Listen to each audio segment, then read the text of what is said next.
with any company, you will have people that dislike your company. This is true. What you want to do is minimize the amount of people that dislike your company. And sometimes it's just that what your vision is for a company and what you and the owners have decided isn't that user's vision.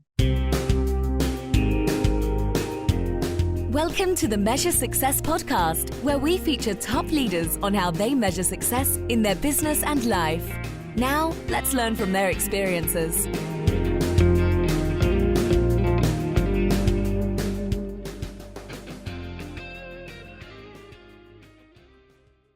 Carl J. Cox here. I'm the host of the Measure Success podcast, where we talk with top leaders about effective strategies that inspire success. This episode is brought to you by 40 Strategy. 40 Strategy is built to make business work for small to medium-sized businesses and organizations by designing world-class strategic plans, but more importantly, help keeping them accountable to actually get it done.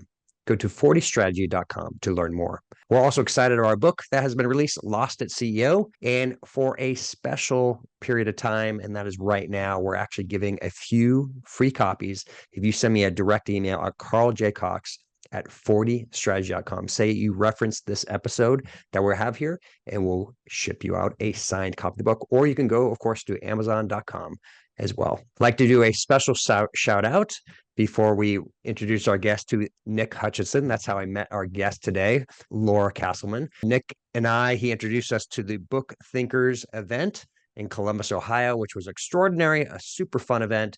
And from there, I also met Laura, who was speaking at it. I was like, Laura, I'd love to have you on the show. And she was so kind to say she would. She's the CEO of jvzoo.com and co-founder of Vita Street. Laura climbed the corporate ladder by mastering the rules, I love this, of the old boys club. More often than not, she beat them at their own game, and she's been published in Inc. magazine, Entrepreneur, and her book, Trust Your Increments, is a Wall Street Journal bestseller. Laura's companies have been featured on the Inc.'s 5,000 list of America's fastest growing companies an incredible 4 times. Laura, welcome to the Measure Success podcast. Thank you so much for having me join you today. Absolutely. Laura, so for those who don't know who JVZoo is and what your business does, give the audience a little bit more understanding behind that. Certainly. JVZoo is an affiliate marketplace. So we have a network of over 1 million affiliates that can go and market your product and sell your product for a percentage of the price. We handle all of the back end for you. All you need to do is list your product, the details of your product, and how much you're willing to pay affiliates to go and market that product and sell it for you. Outstanding. So how did you get into this? Okay, let's get into this business of doing affiliate marketing. Well, I have a very strange path to being CEO of a tech company. My background is actually theater. I was a Radio City Rockette, dancing in New York, but I also was climbing the corporate ladder at the same time, so that when I stepped out of my dance career, I stepped into my first executive position. For me, I was all about operations, strategy, learning how businesses run, what makes the people of the company want to work and accomplish things for the company and keep them happy. And that's kind of what led me down the path of being an executive.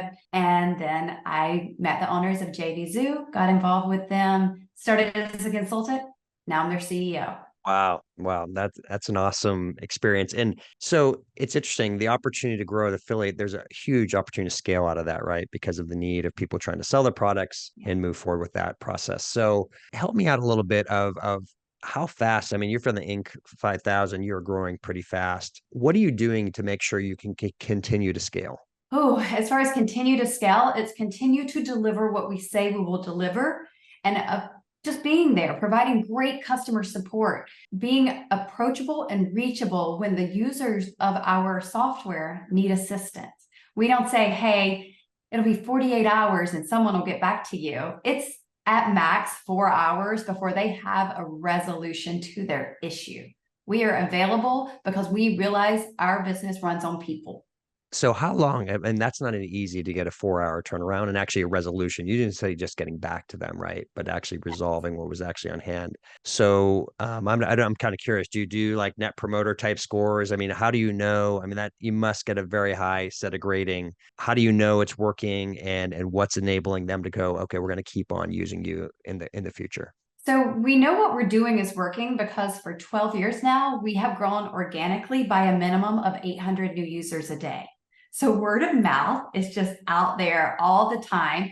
And with any company, you will have people that dislike your company. This is true. What you want to do is minimize the amount of people that dislike your company. And sometimes it's just that what your vision is for a company and what you and the owners have decided isn't that user's vision. For us, we know that we serve our network, we protect our network as a whole. So while 5 people may not like something, if the other million love it, we're on the right track. What type of products are people putting on to your online system? So JV Zoo primarily has software that is sold, digital downloadable products that are instantly accessible. We have the ability for physical products. And of course, we know that when you sell a digital product, if you include something physical that gets mailed out, the chances of refunds decrease greatly. So we have that ability. We push that ability to our users, but it can be anything from an ebook, how-to, education, anything like that, or filters for Instagram. It's wild what can be out there today that's digital, downloadable, accessible.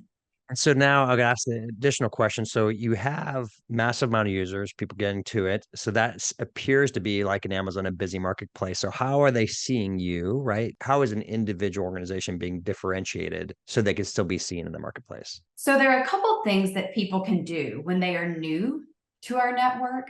They can place ads strategically within our platform, but we limit the number of ads. We don't want people getting banner blindness. We don't want people to feel like, hey, I'm just trying to use this platform, but I'm getting attacked by ads all day, because we all know what that is like. So we really limit it. People need to be strategic about looking at our launch calendar when products are launching, trying not to launch their product if it's similar to another product on the same day or in the same maybe week, because you want your affiliates to get on board and to promote it more than one time. You want them to have it on their social or their email list, wherever, and to continually share with their list of buyers why they are promoting this product and why they feel it serves their list of buyers. Oh, that's very helpful and to understand that deeper. So let's go to your book a bit. So I love the title, and that's once again, you talked a bit about that and your business and your growth when you're speaking. Trust Your Increments. I love the title of that. First of all, not an easy thing to write a book. So tell us first about that process of creating and writing a book. How long was that? Was it easy? Was it hard? Tell us about that, your experience. Well, I wrote the book pre being a parent, so I think everything was massively easier at that point in time in my life.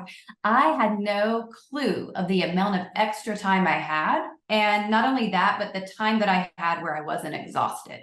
And for some reason for me, all the way up until my 40s, because I had my baby when I was 41, I really didn't need sleep. I needed no sleep to go. I could go on 4 hours a day, and that was with me waking up, checking on the emails and everything during my sleep. So I wrote the book while I was running and growing JV Zoo. I believe I started 2018, finished it 2019, because I was running multiple companies, flying all over the world, speaking, doing events, things like that. And then I just sat on it, had my baby, and thought, I need to get this book out there. I need to make sure that I'm putting something that's going to be positive in the world and hopefully influence people to be aware of the way women are treated differently in corporate America, and to hopefully do something, even if it's minor, to make that stop in its tracks. So what has been the response from people who have been reading the book? How do they respond and go, wow, this is something that has really changed me or helped see things differently? One is that women have reached out to me to say, thank you for saying what we're all so afraid to say anymore. It used to be, even just 5 years ago, that we could speak out and say, hey, we're trying for equal pay here. And it was very popular to talk about these things. Now we're not supposed to talk about them anymore, especially since the pandemic. We're not supposed to talk about the fact that women aren't treated equally, that we don't get paid equally anymore. It was like the pandemic happened and we're no longer having that conversation. So a lot of women have reached out to say thank you, because you're right. If we speak about it, now we're difficult women. But we don't want to be difficult. We just want to be paid for the same job title for equal output. That's it. It's not wild.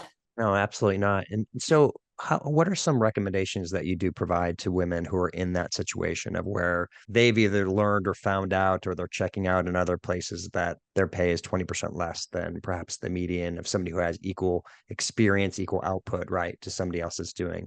How do you help coach them to go, this is how you do it, right? This is how you can do it with confidence and still get to what the outcome is, right? Which is being paid fairly in that situation. Absolutely. Well, confidence comes with preparation. So when you have the numbers and you know what the average amount of pay is, you're equipped to say, according to my research, and you list the places where you found your information, I'm being paid 20% less than the average. Then what you want to do is know, what is your history? What's your experience? And be able to provide the experience that you're bringing, any accomplishments or achievements that you've had both at the company that you're currently with and previous ones, because these things do matter.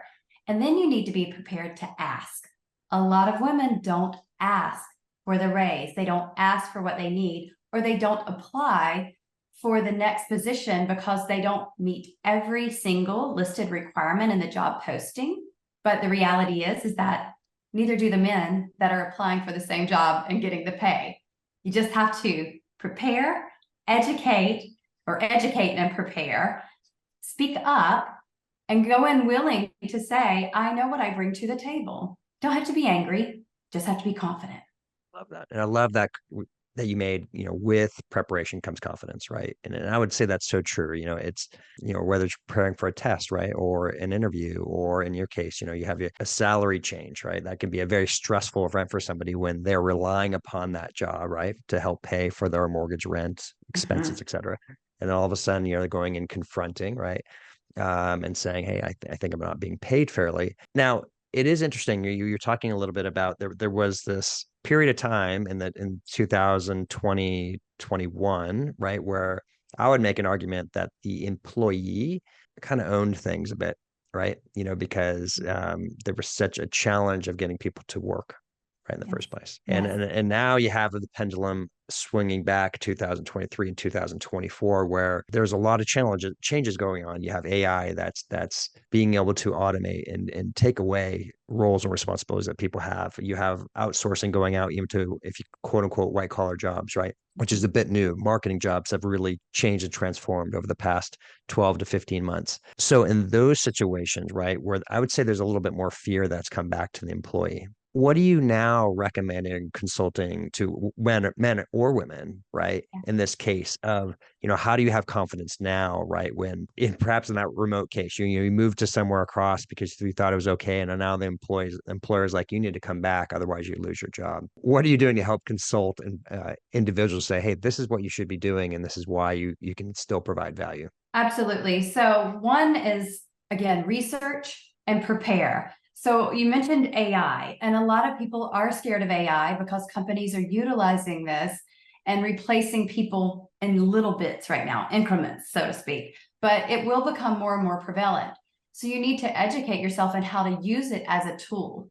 AI can be utilized as a tool and make you better at your job as well, but you can't say, I'll learn it the day before or the week before. It's constantly being updated, and it learns from you and you using it. So you need to get in there and utilize it and let it learn from you and constantly teach it. Don't be threatened by it. Know it's a tool. The next thing I think is for the remote work. If you have left because that was part of the deal, you were allowed to leave, allowed to work remotely, then all you have to do is show your value. Yes, companies may want to see you in person, but they don't need to see you in person every day. And I have been doing for 12 years now, 100% telecommuting with my team. They had the ability always to come and go as they pleased because I hired mature adults who knew how to balance their personal lives with the deadlines and their responsibilities at work. And I would argue that my team's always been more efficient because of the respect that I gave them and no water coolering. They're not huddling around in the office chit-chatting, and we all know what that's like, wasting time. Because if they know, this is my expectation, this is my deadline, I have all these things in my personal life, so if I get this done in less amount of time for work, I can get to what I need to do in my personal life they'll do it every day. I don't care for my team to tell me if they have a haircut, a doctor's appointment, or a child's soccer game. You are a responsible adult, go do your thing. So if you want to argue this to your employer, you need to argue how you don't ever miss a deadline. You will always be there for important company meetings, whether that's calling in or if you need to fly in once a month or quarterly, that you are a team player, but they hired a mature and responsible individual who will deliver every time. Love it. I'm curious, and it's so interesting once again, as the companies who are already working remotely, right? And so really COVID wasn't a change and you were already ready, right? There was no transformation. You just moved forward and kept moving. So I loved how you say, hey, look, there are expectations. You've always had that. I'm curious, do you ever meet with a team annually, quarterly, in person, or have you not worried about that? Yes, so we met frequently prior to COVID.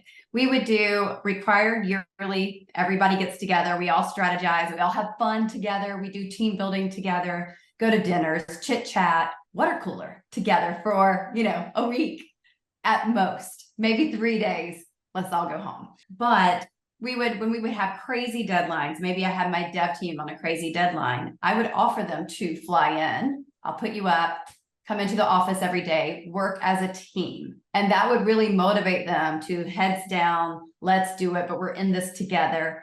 It really built a team environment and my team loved it. If there was ever someone that's like, hey, I've got a, newborn at home, I can't do this, but I will be online with you guys. That was fine too, because, we would keep them included all throughout the day. But there is something to be said about meeting in person, but it equally loses its value when you're doing it every single day and you create such a routine that it becomes mundane. I love that concept. So I now want to move over towards strategy because we are both love strategy. And that's one of the things I love about your book, once again, is you talk about the concept of planning, right? Planning and getting it done. What are the key elements? And I know you talk about a book, but for those who haven't read it, what are some of the key principles that you do in your own strategic planning with your company every single time? Like if I don't do these principles, it won't go well. Well, I think the biggest thing is you have to know where you're going. What's your destination? What do you want to accomplish?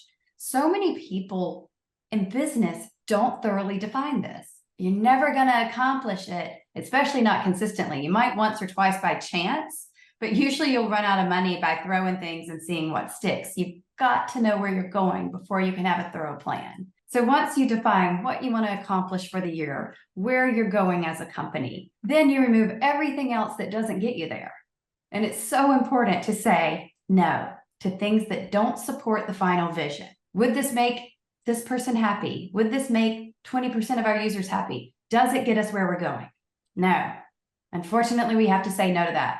We'll put it on our list. We'll come back to it next year and see if that fits into our plans next year. So I think that's super important. And then just breaking it down. I am very big on there's no such thing as over planning. The only way that anyone could over plan is if you let yourself get wrapped up in the planning, you never start executing.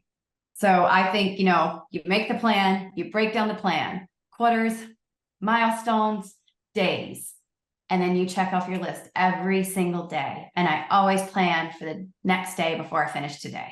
I love that. You talked about a few key things there. One is you having this long-term strategic plan. Seems like you do a lot of annualized planning of like, hey, this is where we're going to go. This is our destination. This is where we're going to try to complete. Then you move forward with, okay, we are going to actually start working. And then you went down to the micro of like every single day, I know what I'm doing. So I'm curious, do you do longer increments in between for your teams, like whether it's weekly or monthly or quarterly? How do you help make sure that execution, that's the hardest part, right? Let me clarify this statement. Coming up with a plan is one thing, getting it done is another. Right? And as we both know, there's a lot of great plans that never get done. So, but clearly you have this execution mindset of that we are going to get things done. Mm-hmm. So what things do you do with your teams to help make sure that they are staying on track to move forward? And if you could go into that kind of, once again, daily, weekly, monthly, quarterly, what do you do? So the first thing that I do is share with everybody who works for us in any position, it doesn't matter what the goal for the year is and why we've chosen that. I think a lot of companies choose to hide things from employees. And they say, you're on a need to know basis. Whether or not they say those words, that is what they are saying to their teams. All you need to do is hit these numbers. All you need to do is focus on accomplishing XYZ. You don't need to worry about what this team over here is doing. In my opinion, that is ridiculous. I want everyone on my team to know where we're going, what day we're leaving, what day we're arriving there. You can get there early if you want to, but you can never get there late. This is the goal. This is the deadline. You arrive on time and you communicate. I will communicate with you. You communicate with me. Once I break down the quarters and the milestones, I have managers that I let run their departments. Again, I hire mature, responsible individuals. That goes for my managers as well. You manage your teams accordingly. But I never allow any team to have crazy meetings. So my dev team, they need to talk daily. They have a stand up every single day. They go over where they are, what's standing in their way, what they need from other people. And that's it. Because if there are roadblocks in the way, we need to remove them. If someone else on the team needs to get them something so they can finish it, they need to know. So every day they do that. And every day, if they didn't finish what they were supposed to, they're going to let their manager know so that tomorrow it gets addressed first thing. Other than that, we have different departments that may need to do something similar, meet Mondays or Fridays. But if they don't need to talk Tuesday, Wednesday, Thursday, they don't talk. We've got Slack. We can send an instant message. We don't need a call. One day a month, the first Wednesday of each month, my teams get on a call. Whole team. Everybody gets on a call. Remember, this is where we're going. This is our milestone. Are we on track? And then maybe we're like, hey, you guys want to play poker next Friday? At this time, the whole team can join in on a poker game, But we really do try not to overburden people with useless meetings. If it can be a Slack message, if it can be a quick communication between 2 people or 5 people and not the whole company, then that is what we prefer as opposed to everybody getting on and chit-chatting about nothing. I think it's so important where you talked about those different periods of one is that daily huddle concept, within the micro teams, right, that are there and that things are being communicated. It's amazing of the importance of the day-to-day routine and making sure you're continuing to move forward, right? Because often it is an obstacle, right? There's somebody not approving something. Perhaps there's money that need to approve. You need a supplier or a vendor, right, to help out with a certain particular action. And you might need you, Laura, right, to step in to say, hey, we need to move forward now, right? And they aren't moving because they're not reacting to some situation. And us as managers and leaders, if we can help clear those obstacles so they can move forward. But if we're not aware of it, like we wait a week, that's 5 business days, right? That a key thing could get done and it doesn't. And I could tell why you're moving so fast, right? Is because you're getting that feedback on a continuous basis. I mean, those who are listening, if you don't do daily huddles with your team, it's a great opportunity, right? Or at least weekly. It's like, if you're not comfortable with daily, weekly is like at minimum, that we recommend of people meeting with each other.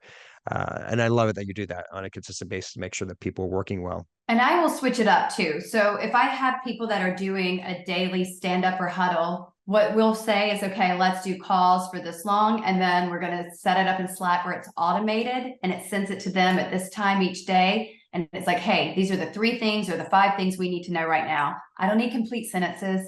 I'm going to get where you're going. If I have a question, I'll write you back. So we'll have those just automated and fire off, but we don't leave those going too long either because people will just start copying and pasting the answers over. So depending on their position. So we just make sure we constantly switch it up. Don't make it where it's just boring routine, but we get the information that we need and we let them go do the thing that they need to do. And one other thing too, is that I have employees all over from West Coast to Serbia, so we don't ever let time zones hold us back. In fact, we think the ball is always being passed off to the next team. So what we may consider our morning huddle may be 10 p.m. for one of my other set of employees. They are passing the ball off to the morning team on the East Coast of the USA. And then they go to bed. The team keeps the ball rolling until they pass it back. So I don't think we need to let time zones stand in our way. We just communicate and keep the ball rolling. And I like that. Once again, the challenge and the opportunity, right, of working globally is that things could get done while you're sleeping, right? If you are moving forward, and so you can truly maximize that 24-hour period of time, and then finding ways, once again, to not feel like you're personally working 24 hours a day, right? It's that fine balance, right, of between it, but the organization itself can be moving through, and that's how you get so much faster speed, right, when that takes place. Right. I love it. I love that when you wake up in the morning and something's done that you didn't expect to get done for a week or two, and then all of a sudden it shows up, right? Because you have, once again, Yes. global teams that are helping to get through that. Okay, so we're going to move over to, I could tell you and I, we could talk strategy for like way too long. And so I'm curious about, first of all, the business. How do you measure success in your business? So while we are a company for profit, what's really cool about JV Zoo is we don't make money unless our users make money. There's no charge to use our platform up front. Everything is this great synergy of when it works for you, it works for us. So saying we're a for-profit company really works out well because first comes the customer service, the delivering on the product, having a product that does what it says it's going to do every single time. And if for some reason there is something that's not working, having someone that's there to fix it quickly for them. So it's a really cool synergy that we have set up here at JV Zoo. That's awesome. And I love it, once again, how you're measuring success based on your customer success first, right? And through that. And then from that, as you're measuring your growth, and obviously you're having significant growth, as you mentioned beforehand, I'm kind of curious, when you get different growth stages, what's good enough? What's strong enough? How do you know that you're doing what you're still trying to accomplish? Yeah, so one is that, of course, we want people to use our platform to build their businesses and to be able to branch off, like that their business grows, that this is not their primary portion of their business anymore, that it is really a secondary or tertiary portion of their business. But we need to still give them a reason to keep this going, this avenue of revenue going for them. But we need to attract new people consistently. So seeing those constant new user signups, seeing, a good percentage of those new users actually make money on the platform, because, signups are one thing on a free platform, but it's being able to see people utilize the platform to generate income. That's where we know we've got this thing still working. We're not falling behind on times. And then, of course, we can always look at what's happening in the economy, how sales are going, and are we keeping up with the growth or the sales rate of what we're seeing? Thank you. I appreciate you sharing that. So let's flip over to the personal side. I'm always curious, Laura, you mentioned beforehand of how prior to having a baby, you had endless energy. You worked 20 hours a day, basically, or, you Yeah. found ways of always being active and always doing something. Here you are now, it's different, right? You have this different important person in your life, right? Your daughter that you care about, and you want to make sure that things are going well for her. And then your body yourself is different, right? Too, right? You have a whole different Yes. set of responsibility, right? And when you're a parent. So today, what type of habits are you doing on a consistent basis to still make sure you can be your best? Well, I come from that dance background. So I have, this athlete in me that believes that taking care of my body is a huge priority, because I think that this is like the only permanent home I will have in my life is my body. So I really always prioritize my health and my fitness. I know that if I'm in a bad mood, the best thing that I can do is release those endorphins, whether that's going on a walk outside, jumping on the treadmill, lifting weights, any way that I can release those endorphins to make me feel better. That's what I'm going to go to first. I know that other people have things that they want to do, but we all know by the science that exercise is the easiest way that we can make ourselves feel better and release stress. So I exercise. I wish I could say 7 days a week still. It's more about 5.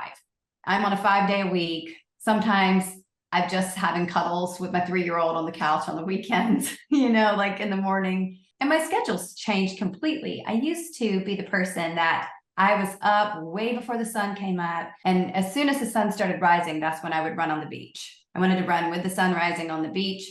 Now I can't leave my 3-year-old in the house alone. I can't do that anymore. So it's more after I drop her off at school in the morning, then I come back and I work out. But I do prioritize it. I get it done. And I pay attention to the food that I fuel my body with.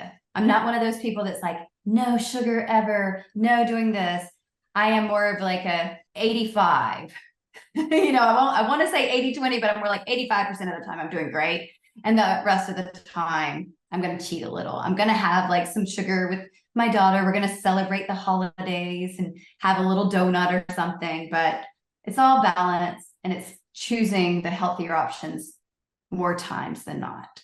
I love that, how you have, I think that's always that challenge. You have to go all in, right? In certain areas, and you're saying, well, I am in, but I'm gonna quote unquote I'm not sure balance the right thing to say, but you're willing to, as you said, kind of use the term cheat, where you could still enjoy, right, some of those things that I think we all do, right? We all have a little bit of sugar, but we know we shouldn't be having it all the time, right? And so that's always that challenge of it. And so I love it how you've balanced that due to the right areas. And I love that 5 days a week used to be 7. You've managed that a bit more. So then from that process, is it, I'm just kind of curious from a time perspective, do you invest a half hour, an hour, hour and a half into exercising, and then you start getting into work? Kind of what do you do?